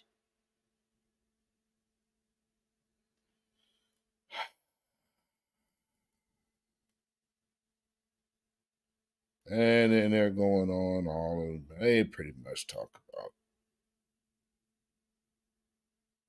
that it's church. Now we're down to Donald Trump. Okay, polling shows that Black voters are largely with Biden, but backs up the notion that he has work in front of him. NBC News' latest national poll found that 75% of Black voters polled said they'd vote for Biden compared to 16% for Trump. That is a high margin, but lower than how voters said they voted in 2020. When Black respondents who said they cast ballots that year split 91% for Biden to 8% for Trump. Well, and good that he's having a rough go at it. You know what I'm saying? Good for him. And I'm glad his campaign is floundering. And it's also good to see other people's campaigns having issues as well. Because some of these folks just need to go. They've been around too long. They have served no real purpose. They have only found themselves to be in the way. And you got these old church Negroes that keep trying to interject Democratic talking points where there are none in our community. We don't talk that way. So, you always got to remember this about them preachers. To watch these old niggas. Because then they'll start opening the door and talking, man, he's good people now. And then look at him. He gonna come talk to us like this. We're walking this. Win re-election. He's gonna win re-election anyway.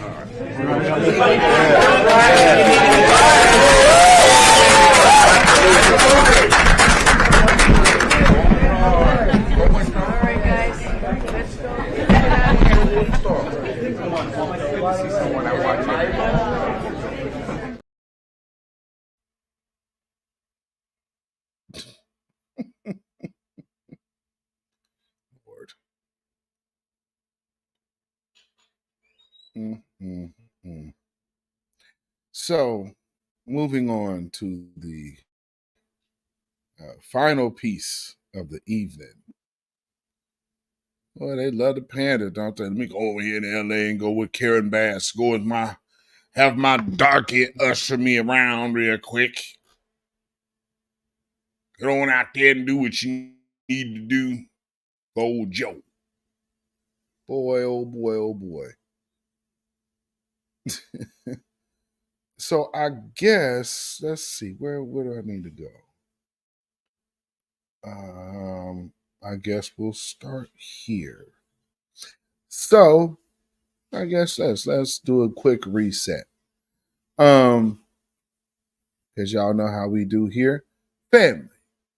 As we get to our last bit of the evening, if you have not already liked this broadcast, please, at this moment, give it a thumbs up.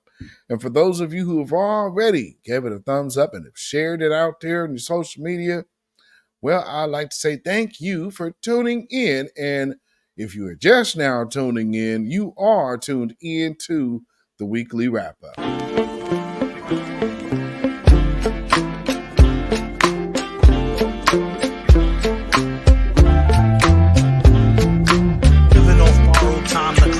faster. That'll be the hour they knock the slick blaster. Dick dastardly, a monthly with sick laughter. A gunfight and they come to cut the mix master. And living the true gods, giving y'all nothing but the lick like two broads. Got more lyrics than the church got ooh lords. And they hold the mic at your attention like two swords. Or you the one with two blades on it. Hey you, don't touch the mic like it's AIDS on it. So, okay, everybody already knows, what they say. They be calling these women aunties out here, right? So we have Sheila Jackson Lee, who is, she's supposed to be running, she was running for Houston mayor. And for those of you who don't remember, I'm sure y'all do, but here's how she came out announcing her run for mayor, and this is how it was received. Build on the foundation already laid, that we can rebuild this city in neighborhoods where you want a better look. You're more concerned about building Ukraine. You fraud. You're a fraud. You're more concerned about building Ukraine. You're not spending any time in third ward. You want to build Ukraine. You're a fraud visiting Ukraine instead of Houston. You're a fraud. You're a fraud, Sheila. You're a fraud. You spend more time building Ukraine. You fraud. You're a fraud. You're a fraud. You're a fraud, Sheila. You're a fraud. Sheila. Sheila. You're a fraud. Sheila. Sheila. You're a fraud, Sheila. Fraud, Sheila. She wants to spend time in Ukraine. Thank you. She wants to spend time in Ukraine. She doesn't care about third ward. She wants to spend time in Ukraine. She likes white people more than fucking. She likes white people. She spends more time in Ukraine than she does in third ward. ¿Te gusta o no? Sheila va a ganar. ¿Te gusta o no? Sheila va a ganar. ¿Te gusta o no? Sheila va a ganar. Sheila spends more time in Ukraine than she does in third ward. She's playing.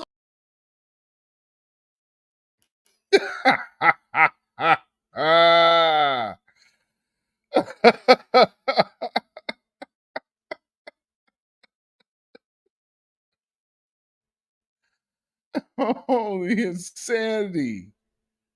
The insanity.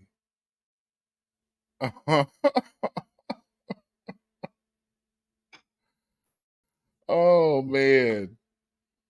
Oh, goodness.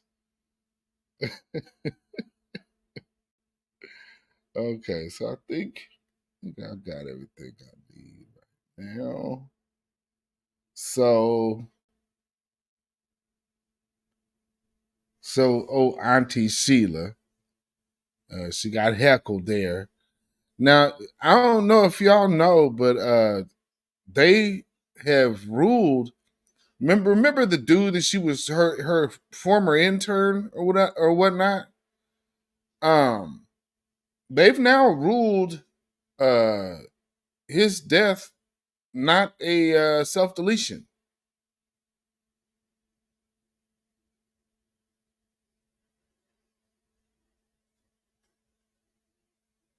Ain't that interesting?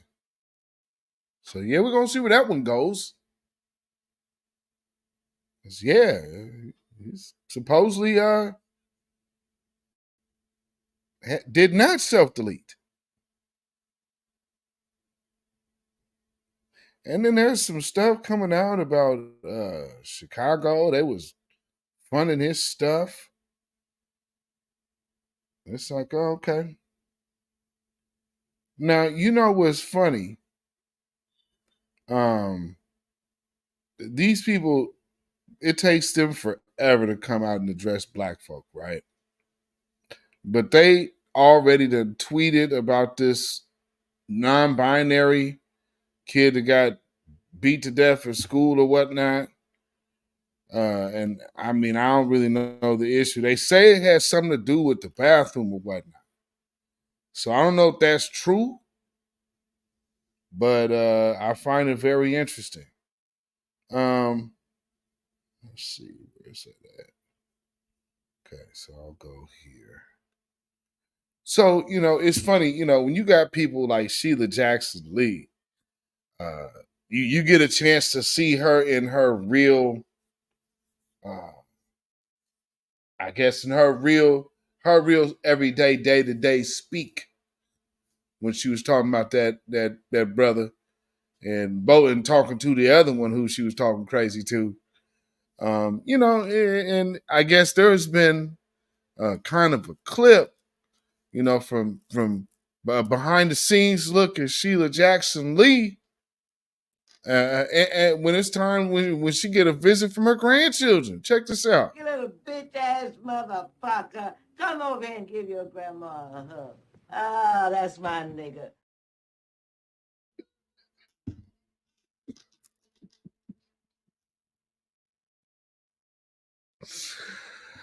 Oh.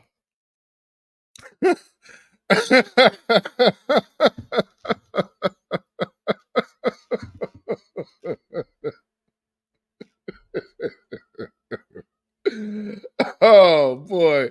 So this article reads, after bruising loss in Houston mayoral race, U.S. Representative Sheila Jackson Lee faces her toughest re-election yet. Jackson Lee faces off against Amanda Edwards, her most formidable congressional opponent in 3 decades. Ooh, Lord. Yeah, she got this woman sweating. It's like, I'm coming for that seat, girl. And I guess she used to work under her at some point in time. But, something I noticed about this sister, she got a lot of interaction with the community. So check this out. In 1994, Sheila Jackson Lee, then a 44-year-old Houston City Councilwoman, unseated 4-term U.S. Representative Craig Washington in the Democratic primary, securing a seat she'd come to hold for the next 30 years. This March, former Houston City Mayor Councilwoman Amanda Edwards, age 42, is hoping to replicate that political upset as she faces off against Jackson Lee in the Democratic primary for Congressional District 18. Now, for what some of y'all might not remember or may not even known,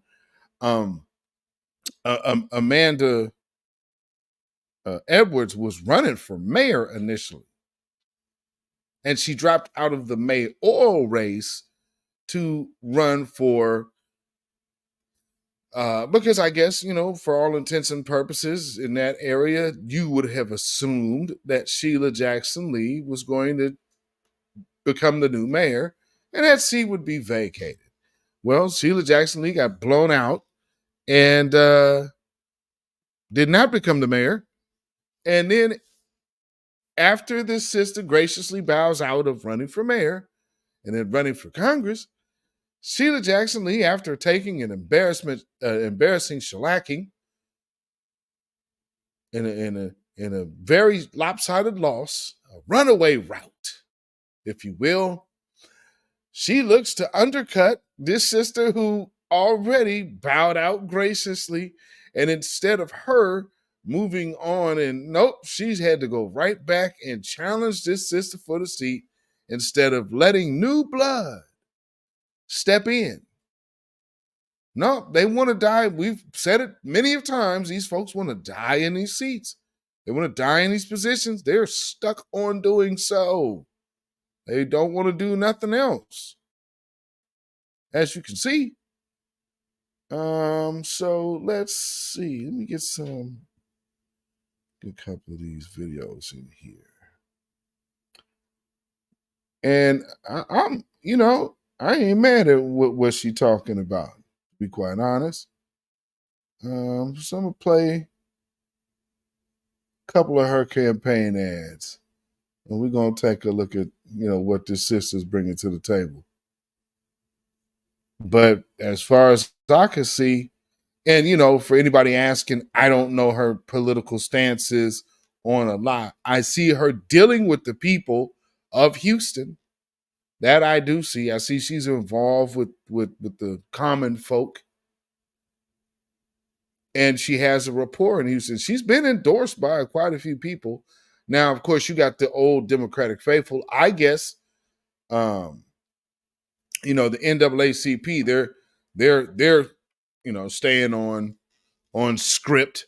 So they're going with the Democratic faithful, which, you know, is to be expected from them. But, you know, maybe it's time for some new blood. So, family, let's take a listen to the challenger to Sheila Jackson Lee's seat. After much prayerful consideration, I am now seeking to pivot from the mayor's race in order to seek the ability to serve as the next congresswoman for the 18th Congressional District.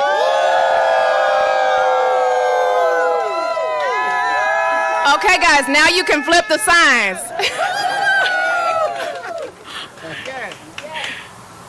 Amanda for Congress.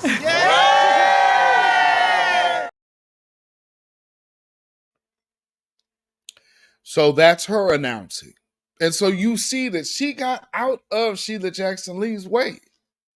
And then Sheila Jackson Lee like, yeah, damn that sisterhood mess. I need my gig.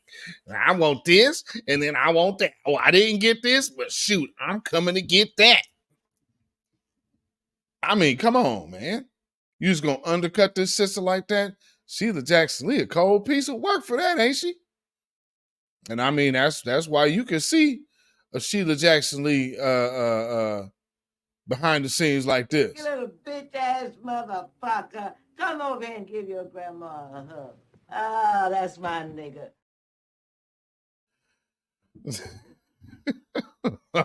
Oh, Lord. Here's another ad, though. Hi, it's Amanda Edwards, your next Congresswoman for the 18th Congressional District.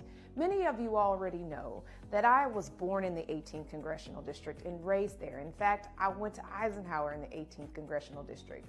And of course, I still live in the 18th today. But a lot of the 18th Congressional District has changed. In 2022, there was redistricting in the district, and a lot of its boundaries have now shifted. Many of you all may assume that you're not in the 18th or that you are, and the map now may show you something different. So I'm here today to walk you through what the 18th Congressional District is today, and of course encourage you to go vote. Now, you'll see when you look at the maps, there are some shifts and changes. Namely, a lot of the southern portion of the district has now gone into the District 9 area that's represented by Congressman Al Green. You'll also find that there are new areas to the district, portions of Spring Branch, portions of Cypress, portions of the city of Humble, as well as Atascocita. A lot of the 18th Congressional District has shifted, so I encourage you to go check out whether or not you are actually in the 18th by Googling who represents me in Congress and of course putting your address in, and you'll be able to determine whether you're in the 18th. Now, of course, I'm going to share with everybody who's in the 18th, make sure you are registered to vote because we need your support. The election is going on March the 5th. That's the primary election day, but early vote starts as early as February the 20th. So make sure you, your family, your friends go out and you vote and you make your voice heard.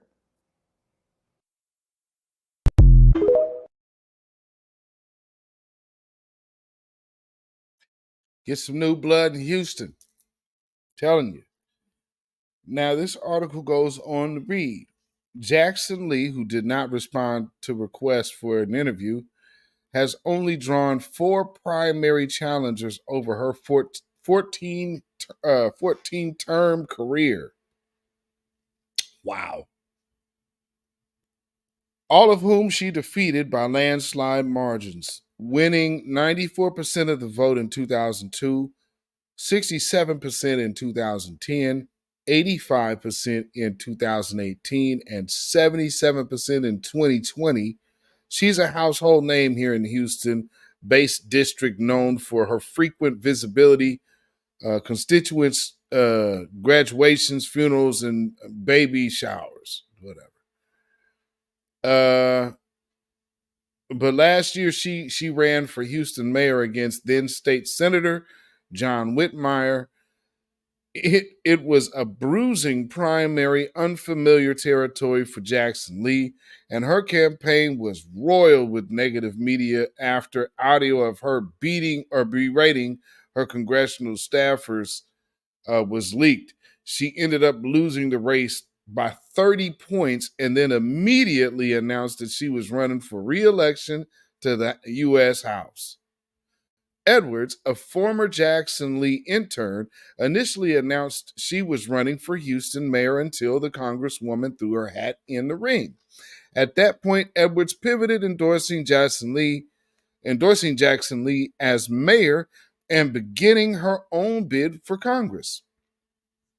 By the time Jackson Lee announced she was running for her House seat again, Edwards had already gained momentum. In the fourth quarter of last year, Edwards outraised the Congresswoman 10-1. So $272,000 to Jackson Lee's $23,000. Quote, this could be one year that the Councilwoman Jackson Lee loses. And given that as a safe Democratic seat, whoever wins the primary will be headed to Washington in January 2025, said Mark Jones, Baker Institute Fellow in political science at Rice University.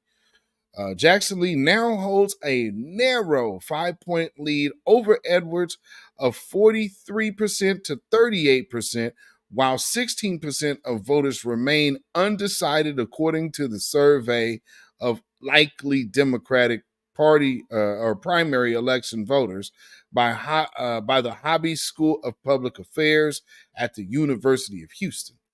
Jackson Lee and Edwards are also facing off against another primary Democratic candidate, Robert Slater Jr., who is a chef and business owner. He has not reported raising or spending campaign money in his election cycle. If no candidate gets a majority of votes in March 5th, in the March 5th primary, there will be a runoff election in May. Edwards, a native Houstonian, said her commitment to the public service is propelled by her father's battle with cancer. When she was a teenager, where she learned firsthand about the cracks in the healthcare system and the policy and how policy could be a matter of life and death. She served as an at-large Houston City Council member from 2016 to 2020, where she represented a constituency of more than 2 million people. In 2020, she had her first foray into state politics when she joined a crowded Democratic primary field, vying to unseat Senator John Cornyn. Edwards came into fifth place in the statewide primary and third in Harris County. So she was already kind of politically making waves, obviously. In her race to beat Jackson Lee, Edwards has garnered some notable endorsements, including Washington, who previously held the congressional seat, and former Harris County Democratic Party Chair Lily Schechter. I guess is how you pronounce that, as well as progressive groups, including the country's Young Democrats and its chapter of Texas Coalition of Black Democrats, both of which endorsed Jackson Lee in past races. The Harris County Young Democrats rescinded its endorsement of Jackson Lee in the mayoral race after dually endorsing both her and Whitmire, citing zero tolerance policy for staff abuse. Oh, they hit her over the head with that one, didn't they? So, this Amanda sister looked like she might be poised and ready. And I mean, it's time for new blood. What y'all think? I really firmly believe it is time for something new. And at the end of the day, anybody but Sheila. Do y'all agree? Anybody but Sheila? And right now, this sister doesn't look too bad. Her record's pretty solid. And she's down with the community. So, you know, that says a ton. So here's I think one of the last videos I'm gonna play. Just another campaign ad, just so y'all can see her. And she gets some eyes, you know, to unseat Lady Do Nothing, Sheila Jackson Lee. Hi, everybody. It's Amanda Edwards, your next Congresswoman for the 18th Congressional District. On this installment of Policy to the People, we're going to focus on something I wrote a few months ago in an op-ed, which is the creation of a housing solution center for our community. Many of you all may already know my background in working with Harvey Recovery, but just to refresh, 6 years ago, something called Harvey hit our community, and of course it resulted in 51 inches of rainfall, $125 billion in damage. It was the second worst disaster in U.S. history, and it happened right here. One of the things that struck me most was how many of our senior citizens, our most vulnerable residents, remain in need. That's right, 6 years later, so many have received rejections or haven't been able to navigate the complexities of this process of trying to get help. Specifically, housing repair needs and the like have been something that has evaded people, and their ability to navigate through the system has been something that is leaving them left behind. Well, I believe that we should leave none of our seniors behind, and as a result, we've got to connect them to those that can help them navigate through the complicated web of different programs and entities that may be able to offer assistance. For example, at the City of Houston, we had administered select programs to help support certain individuals who were in need of housing. But if you weren't in those programs, you may not know what other efforts might exist with other governmental agencies or with other nonprofits. And similarly, with other nonprofits, they don't know all of the nuances of the governmental programs that are in place.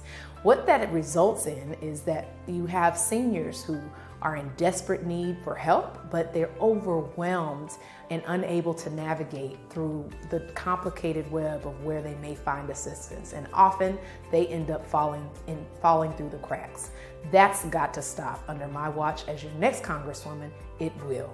We are going to propose the creation of a housing solution center, which is not going to lead you to no's and rejections as we currently have, but instead lead our community to yeses. That's right, housing solutions, which is why it would be termed that name. Now, the reason that we need a center is because we need case management services, and it needs to be staffed and supported by multi-governmental agencies. And so that way you have the collaboration between the governmental agencies and entities, but at the same time, you've got to bring in your nonprofit partners as well. And that's how we're going to stop getting our seniors stuck in the middle of no's and what can't be done, and instead get them towards the answers that they want to hear, which is how it can be done and solutions. And that's what this would be about. So I'm very eager to begin my work as your next Congresswoman so that we can implement innovative solutions such as the Housing Solution Center. Well, I would have to say that sister seems fairly solid to me.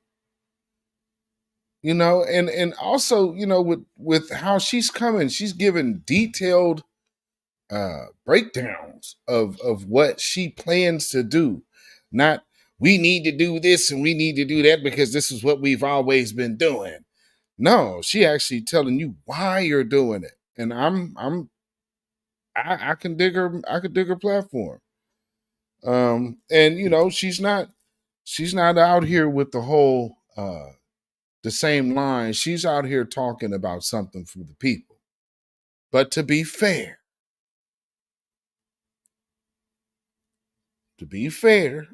let me play you what Sheila Jackson Lee is talking about when she gets the opportunity to take the floor and the mic. This is Black History Month. This is a moment to recount the journey of African Americans in America. I rise today to speak about H.R. 40, the Commission to Study Slavery and Develop Reparation Proposals, introduced by John Conyers almost 40 years ago.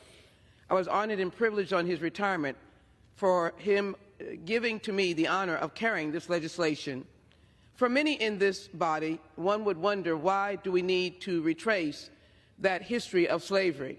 It is an amazing and powerful history.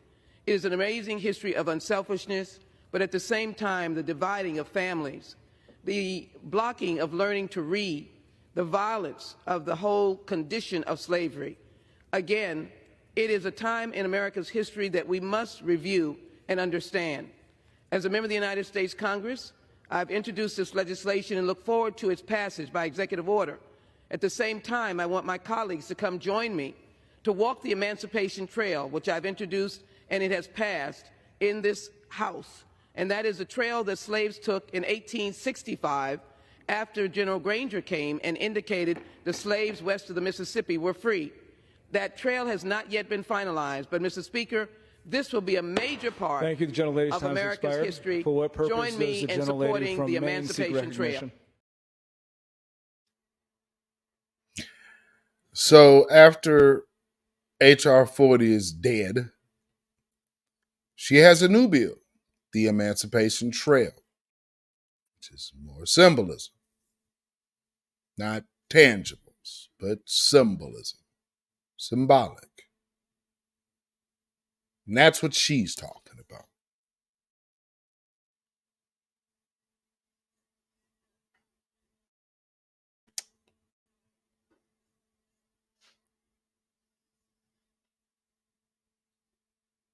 Where is it? There's another thing that where is she talking about? Where is that? No, not that. Where you at? I don't know, I got it. Oh, there it is. There it is. Because again, let's see what is important to Sheila Jackson Lee, especially when, of course, we understand who the bulk of her voter base is.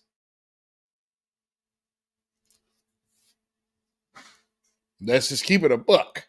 We are trying to stand with the Ukrainian people, civilian and military alike, who themselves are the soldiers for democracy. They are being bloody in the fight for democracy. They are suffering in the fight for democracy. I want to thank Marcy Kaptur for the leadership of the Ukraine caucus, but I too stand with all of my colleagues.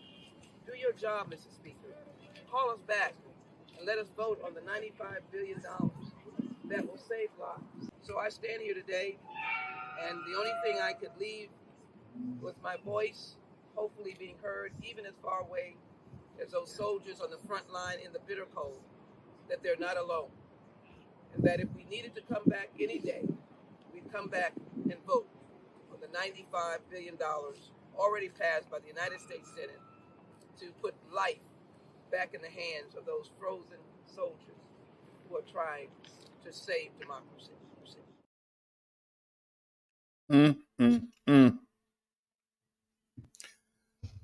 Wow. So the question is Sheila Jackson Lee charging sisterhood to the game? And I would have to firmly say I perceive the answer to that question to be absolutely yes. Babylon is fallen. Babylon is fallen. Let it fall and let us rise. Can you dig it? Ooh-wee. See, that's when your career, when this is what it really shows. And even people could see how quick she pivoted. She dropped the whole wanting to be mayor thing, lickety split. And the next thing you know, yeah, I'm coming right back from my seat. Chicken, move out the way. Wow. Sister Miriam done crept in the house. Salute to you, Black First, my good sister. It's always a pleasure having you in the house. Man, so yeah, it's all about the old Negro squad making sure they stay on post. You know what I'm saying? Because all they have ever done is done the same thing in the dealings, which again never benefited us as a group, never benefited us as a whole. It gave them their little trinkets. They felt important. They have a little position of power. People look to them and aspire to be them, and they're calling themselves history makers when all they are do nothing history fakers. But there might be somebody out there that disagrees and say, hey, man, you ain't right. Well, you're definitely entitled to your opinion, but we have to be very, very, very openly honest about what we're seeing. And what we're seeing is an old dying breed of shield tether class coons that are having to feel the pressure from a newcomer such as even the sister here. And rightfully so. I'm glad that like she's feeling the pressure and the heat from somebody who would probably never have worried her before. You know what I'm saying? She wouldn't have been bothered. And for those of y'all who did not see the video that I played at the opening, go back and watch that. Watch the video I played at the very beginning of this broadcast and see what she's saying. That seat belongs to the people, not to Sheila Jackson Lee. And I'm sure there's somebody out there, man, that new girl, man, she ain't got enough experience. She's 2 years younger than what Sheila Jackson Lee was when she took that seat. It is time for new blood. 30 years is a good run. It's time to say goodnight. But somebody might disagree with me. Think that I'm destroying your party. Or actually, it's probably that you guys just feel like you're losing something. Hey, man, you're shaking up the tree. I just now started getting accepted by these folks, and you over here trying to mess things up. But I mean, right now, I'm telling you about your 2 Democratic options in Houston. You got 2 sisters. So either way it goes, you got a black woman in office if you could pull this off, right? So this is where it's showing you the sister girl thing ain't really there. It ain't really happening at all. So salute to Amanda Edwards, and may she beat Sheila Jackson Lee and take some new fresh blood to Washington. And maybe that starts shaking up the tree. Because see, Sheila Jackson Lee, for her to be unseated, the writing is on the wall for all of these other old heads. Maxine Waters and Clyburn was the first. Because, see, people thought that Marcel was an anomaly. No. He is not. There's a whole new wave of politicians to whom these old folks have been standing in the way. It's time for you to get out of the way. So, this broadcast, we absolutely have to dedicate a song to Sheila Jackson Lee and the Houston haters of the Crown Act and all haters of foundational Black Americans. So for myself, Beatzilla PDX Official, the Beatzilla PDX Official Show. Those of you in the chat, the grassroots, the voices of new black media, I think I am safe to say with most assurity that we proudly, Sheila Jackson Lee, and all of you anti-black bigots out there in all over the world, we proudly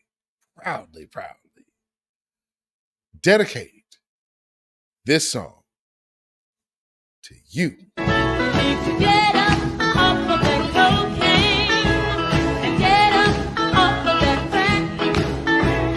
Get yourself together and get your mind back.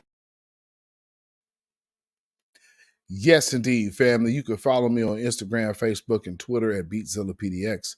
You can email me at ourrealtruth@gmail.com. And if you feel so inclined to put some money in the bucket to donate to this broadcast, you can at CashApp $beatzillapdx. That's CashApp $beatzillapdx. Also, we have PayPal, which is Zilla Muzak. That is ZILLAMUZAK at PayPal. And always remember, hashtag hands off our reparations. You have no rights here. We're not under the empire. Yes, indeed. So I hope that this broadcast was informative, and hope that you guys are ready to have a good, prosperous weekend. Maybe some of y'all are relaxing and chilling. Maybe some of y'all are working. And whatever you're doing, make sure that you keep your 3 smooth stones at the ready and keep that slingshot nearby. Stay black, stay vigilant, stay alive. Black first, black first, black first. Shalom, y'all. Have a blessed, great weekend. Peace. When you know who Satan is, yes, sir, you don't have to kill him. No. The stone of truth. Yes. See, that's what you throw. Yes, right. Allah says, had we wished to take a pastime from before, surely we would have done it. Nay, we cast truth at falsehood till we knock out its brains. Every one of you that knows the truth, stand up and tell it from the mountaintop. Black people can't take it no more. So wherever you are on the job, in the factory, I don't care where you are. If you know the truth, stand up on the truth and tell Satan, who the hell are you to try and pick my friends? Farrakhan is God's man, and you are from the enemy of God. So to hell with you. Stand up on it like a man.